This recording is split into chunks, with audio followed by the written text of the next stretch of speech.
Wait a minute, what? Hold on.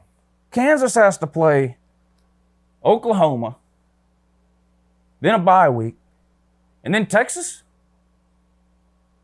Well, that hardly seems fair. Well, that's not fair. Have you considered complaining to the conference office? Back with yet another 2019 college football team preview and prediction video today. This one comes as a request from Harrison T over on the UNCLELOU Patreon page. Harrison, I really appreciate you supporting the channel over there on the Patreon page. I can't tell you how much it means to me. I hope you enjoy this preview video. If you guys want to join up on the UNCLELOU Patreon page, just click the link in the description of this video. It says support the channel. It'll take you over there. You get all kinds of perks and benefits for the guys and girls over there on the UNCLELOU Patreon page. Click the link, take you over there, get yourself signed up. But let's get started with today's preview video. The Kansas Jayhawks.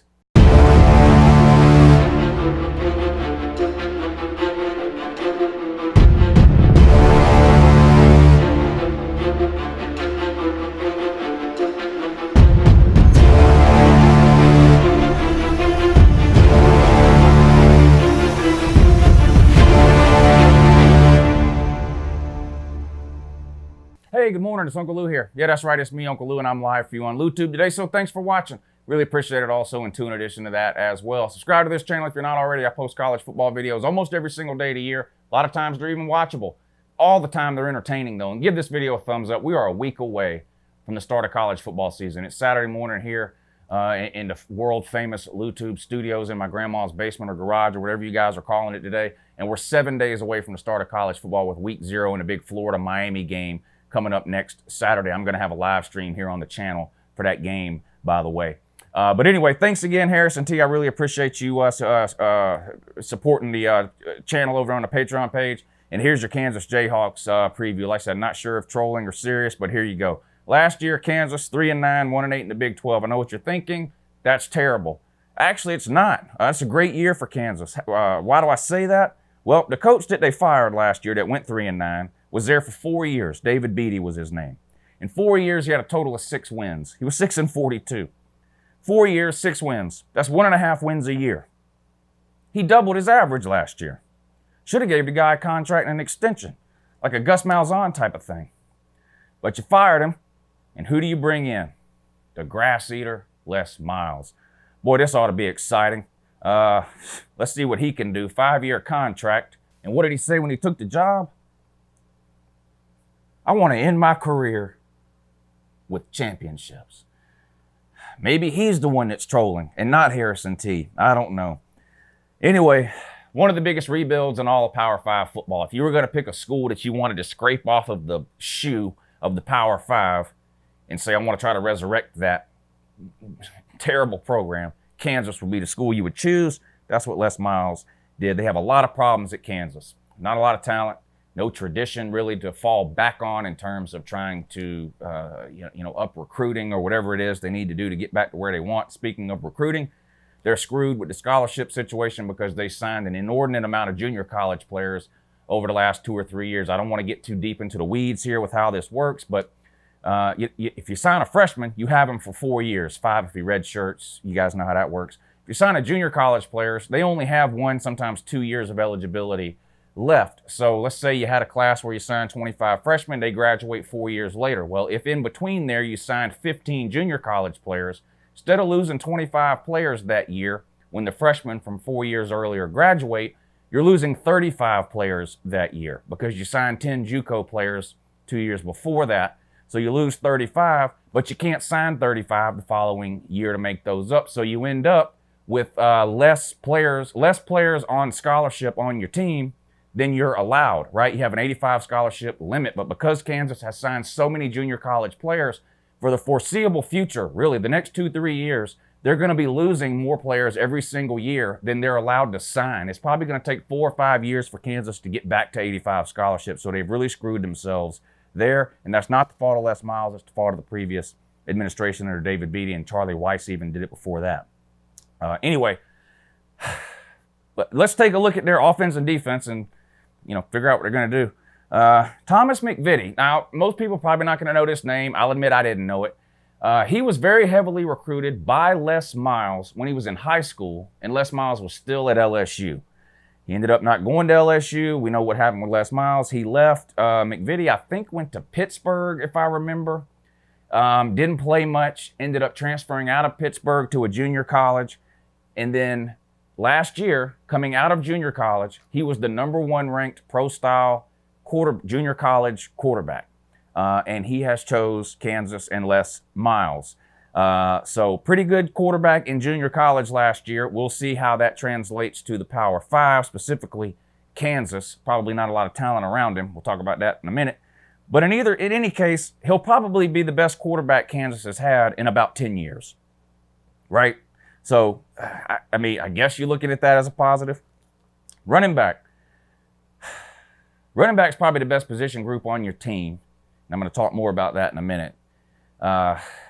But Puka Williams Jr., domestic violence situation back in December, got into it with an 18-year-old female in an apartment complex or something, was arrested, entered a pretrial diversion program. You guys know the routine, community service, anger management, that kind of thing.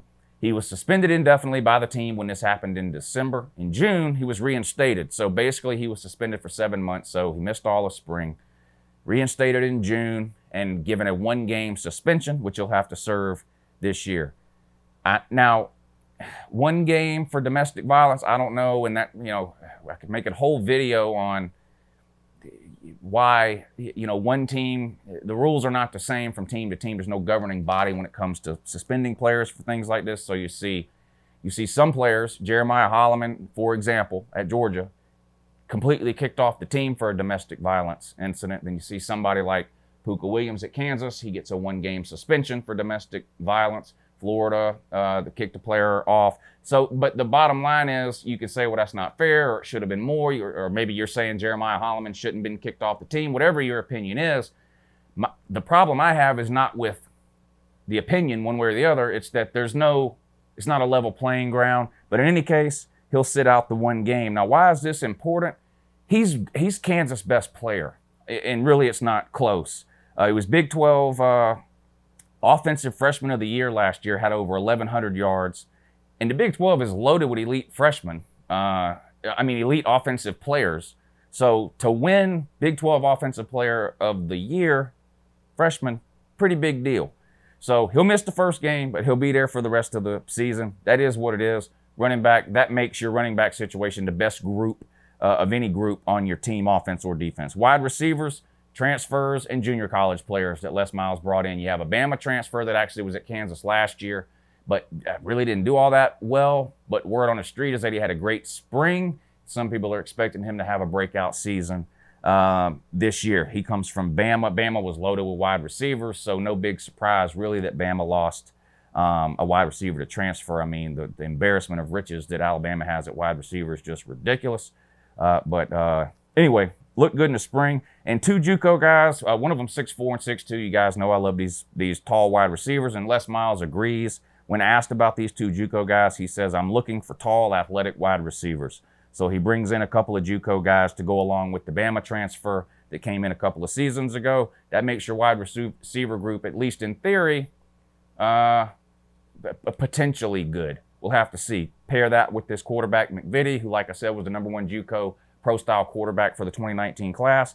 Maybe you have something going there on offense. Offensive line, 8 of your top offensive linemen are juniors or seniors. Now, none of them are great, but they've all been there. Yeah, it's not like you're going to have to play 4 or 5 freshman offensive linemen. You'll have a veteran offensive line. How good will it be? We'll see. Again, I'll talk more about some of these position group ratings in just a second. Let's go through the defense first, though. Front 7, bunch of question marks there on defense. You lost 5 starters from your front 7 that you have to replace. Starters start for a reason. It's going to be rough on the front 7 for Kansas this year. In addition to that, they're changing their defensive scheme to a 3-4. So you might end up having, some defensive ends from last year that have to play outside linebacker this year. How much of a difference that's going to make, that's up for debate. But in any case, you got a lot of work to do on the front 7. Defensive backs. DB, it's the best defensive unit. I mean, I like your DBs better than your linebackers and your defensive front. But it's still not all that good. You got a safety, Mike Lee. He's sort of like your big hitter back there. Kerryon Harris. Now, this guy could actually end up being pretty good. He played in 11 games last year as a true freshman. And he's actually one of the highest rated players that Kansas has ever signed. So if he sort of develops into what Kansas hopes he can be, maybe that'll give you one good option in the defensive backfield. Maybe you're going to have to find several more, though. We'll see. Okay, speaking of these position unit rankings, I like to mention this a few times in each video, depending on which team I'm talking about or whatever. But I actually looked it up on Athlon this morning in Kansas. Of all the position groups, which is, quarterback, running back, wide receivers and tight ends, offensive line, defensive line, linebackers, secondary. So what is that? 8 position groups. There are 10 teams in the Big 12, which is a whole nother issue. Sorry about your luck, BYU. Try coming out of the Stone Ages and then maybe a Power 5 conference will take you. Anyway, there's 10 teams in the Big 12. Kansas ranks 10th in every single position unit group except running back, where they're 5th. It's going to be a rough year. Let's put the schedule up on the screen. We'll go through it game by game, and we'll see what old Les Miles can do here year one. Now, the good news, if there is any, you start off with, not only do you start off with 2 non-con games at home, there are lower classification schools that aren't very good, even in the classification that they're in. Indiana State and Coastal Carolina. Sit down if you're watching this. Kansas starts off 2-0. That's right, Kansas is undefeated after its first 2 weeks of the season. The hype train will be full steam ahead. Les Miles is a genius. People will be talking about them winning the Big 12. It's going to be, you won't be able to turn ESPN on, I'll tell you that right now. They will be all over Les Miles being 2-0. Never mind the fact it'll be against Indiana State and Coastal Carolina. All right, so let's see if they can keep it rolling. Another non-conference game. This one's on the road at Boston College. Middle of the road ACC team. ACC is a terrible conference, so middle of the road ACC team probably be bottom of the tier in almost any other conference. But you're not beating them. They beat you. You're not winning this game on the road against Boston College. Sorry. 2-1. Home against West Virginia. Loss. At TCU. Loss. At OU at home. Loss. Bye week. Then you play at Texas. Loss. Wait a minute. What? Hold on. Kansas has to play Oklahoma. Then a bye week. And then Texas? Well, that hardly seems fair. Well, that's not fair. Have you considered complaining to the conference office, Kansas? This is ridiculous. Well, that's not fair. No team in America should have to play 2 good teams in a 3-week period. Well, that's not fair. What is this? Anyway, you lose a whole string of games in a row. Then you get some home games against Texas Tech and Kansas State. Loss. Sorry, you're not that good. That takes you into your second bye week. Loss. Sorry, you're not beating bye week. You come out of that at Oklahoma State. Loss. At Iowa. Loss. Home against Baylor. Loss. I think Baylor's going to be a surprise team this year. I think they'll be much better than what we've seen the last couple of years. Definitely good enough to beat Kansas. I'm sorry.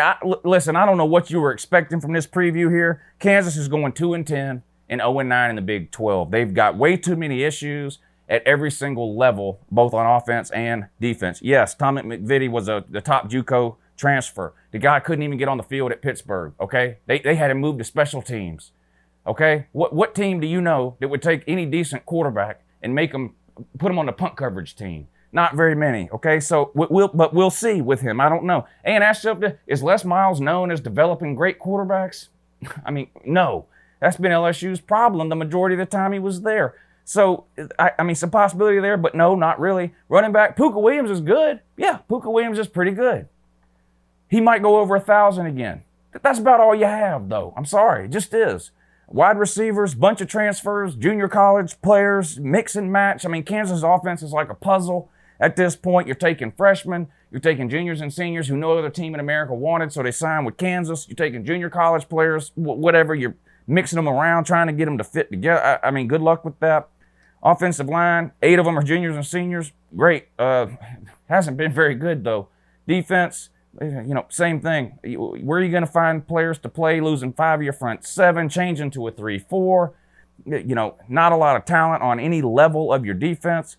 One good secondary player, really, and that's a possibility only, really, with Kerryon Harris.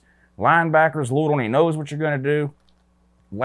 Every position group on your team is dead last in the Big 12 according to Athlon, except running back, which you're 5th. And if you're going to say, well, you can't, just because Athlon says it, okay, pretend they're 8th. I mean, the point is, none of them are that good, okay? So anyway, 2-10, 0-9. That's it. There's your Kansas preview. I'll watch some Kansas games this year. I'm not going to lie, because I just want to see what Les Miles is going to do. And maybe he'll surprise us all. I don't know. Listen, if he gets to 4 wins, I think he should probably win Coach of the Year. I'm just being realistic with you. I'm dead serious. I said last year, if Jeremy Pruitt could win 7 games, he should be Coach of the Year. He didn't quite get there. If Les Miles wins 4 games, 5 games, he should be Coach of the Year, period. This program is in shambles. But that's the preview. Have a good morning.